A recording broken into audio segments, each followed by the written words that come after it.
You've seen this happen, right?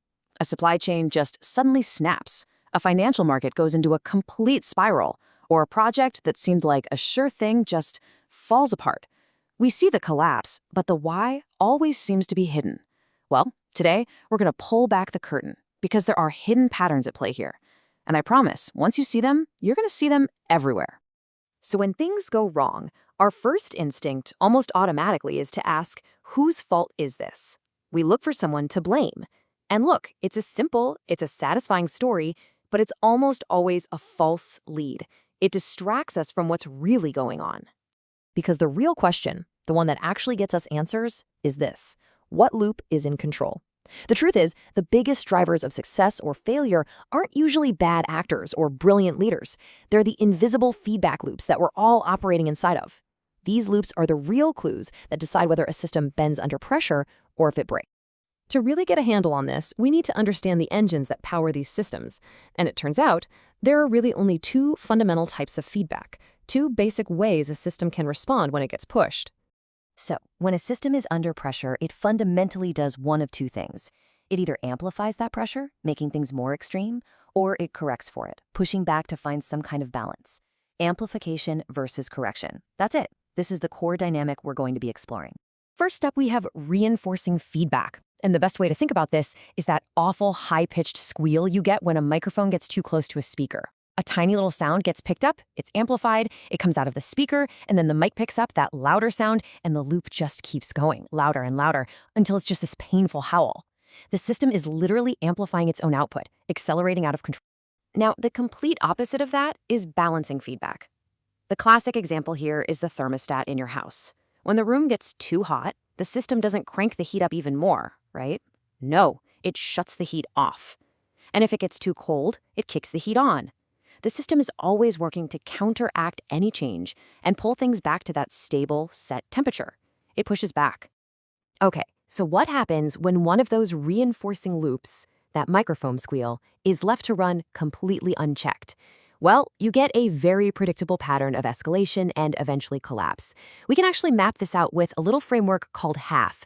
Let's see how it works. So the half cycle unfolds in 4 stages that just feed right into each other. First, there's a hook that gets things started. Then amplification, where momentum builds. That leads to lock-in, where it becomes really hard to get out. And finally, you get fracture, when the whole thing just breaks. The GameStop saga is a perfect example of this. So for GameStop, the hook was this really simple, compelling idea. A bunch of retail traders on Reddit realized that some big hedge funds had these massive bets against GameStop. And the insight was, hey, if enough of us buy the stock, we can force those funds into what's called a short squeeze. That feeling of a rare, once-in-a-lifetime opportunity, that was the hook. And this is where the reinforcing loop really kicks into high gear. Every new person buying the stock pushed the price up a little more, and then people would post screenshots of their huge gains, which acted as this powerful social proof. Memes about it went totally viral. So every price jump validated the people who just bought in, and it acted as a giant blinking sign for the next wave of people to jump in too. That is amplification in its purest form. And then you reach a point where the very momentum that got you here becomes a kind of trap. For the traders on Reddit, selling wasn't just a financial decision anymore. It felt like you were betraying the cause, letting down the group. And for the hedge funds on the other side, their losses were getting astronomical. But if they tried to buy shares to get out, they'd just drive the price even higher. Everybody was locked in. And this is the inevitable end of any unchecked reinforcing loop. It doesn't just gently slow down, it breaks. The second that massive buying momentum started to stall, the entire structure, which, let's be honest, was built on nothing but pure acceleration, just collapsed. The fracture was sudden, it was severe, and it showed just how incredibly brittle the whole system had become. But here's the thing, not all systems are built to break like that. There is an entirely opposite logic, a kind of grammar of resilience, for systems that are actually designed to bend without breaking, and we call this one the STAR framework. The STAR cycle also has 4 stages. It starts with strain, where pressure is treated as a signal. Then comes tempering, which is all about hitting the brakes. That leads to adjustment, where the system actually learns. And finally, resolve, where the system comes out stronger. And for this one, let's look at Toyota's legendary production system. Okay, so the absolute key difference here is how the system sees pressure. On a Toyota assembly line, if a worker spots a defect, say a part that's just slightly misaligned, that isn't seen as a failure. It's treated as incredibly valuable information. The strain is a signal that something in the system needs attention right now. So what do they do with that signal? They temper the momentum. Any single worker on the line can pull what's called the andon cord, which can slow down or even stop the entire production line. Think about that. In a world that is obsessed with speed and efficiency, Toyota deliberately builds in a brake.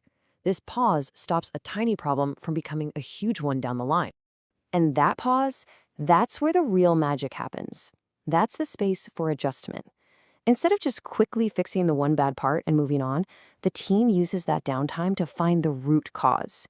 Why did this happen in the first place? And how can we make sure it never happens again? They actually turn the problem into a moment of learning, an opportunity to make the whole system better. And when you do this over and over and over again, thousands of these tiny little cycles of strain, tempering, and adjustment, they all add up. And what you get is resolve. The system becomes incredibly durable, not by trying to avoid problems, but by constantly learning from them. It literally gets stronger because of stress, not in spite of it. So let's just put these two side by side. On one hand, you've got half, hook, amplification, lock-in, fracture. It's a story of runaway escalation. And on the other, you have star, strain, tempering, adjustment, resolve, a story of deliberate built-in resilience. One loop amplifies pressure until it shatters the system. The other uses that exact same pressure and converts it into strength. And this isn't just about stocks and cars, Once you have this lens, once you can see these two fundamental loops, you start to see them shaping outcomes in almost every complex system all around us. In finance, for instance, a half loop is what drives a classic asset bubble, but a star loop looks like a counter-cyclical buffer, something designed to cool things down. In tech platforms, a half loop looks like addictive design to keep you scrolling. The star alternative, friction by design, deliberately slowing you down. Even in AI, you can see it. Unchecked, you get dependence drift, where we stop thinking for ourselves. The alternative is building in guardrails and pacing. So, what is the big takeaway here? What does this all mean for you? Well, it means you now have a really powerful diagnostic tool. It's basically one question you can ask to make sense of the systems you're a part of, whether it's at your job, in your community, or even just online. And here it is. Just ask yourself this. When this system faces pressure, does it amplify that pressure, or does it convert it into learning? Does it start to howl like that microphone, or does it adjust itself like a thermostat? The answer to that simple question will tell you almost everything you need to know about whether you're in a system that's heading for a fracture or one that's built for true resilience. Because ultimately, this is the most important thing to remember. Outcomes aren't random. They follow the logic of the loops they are in.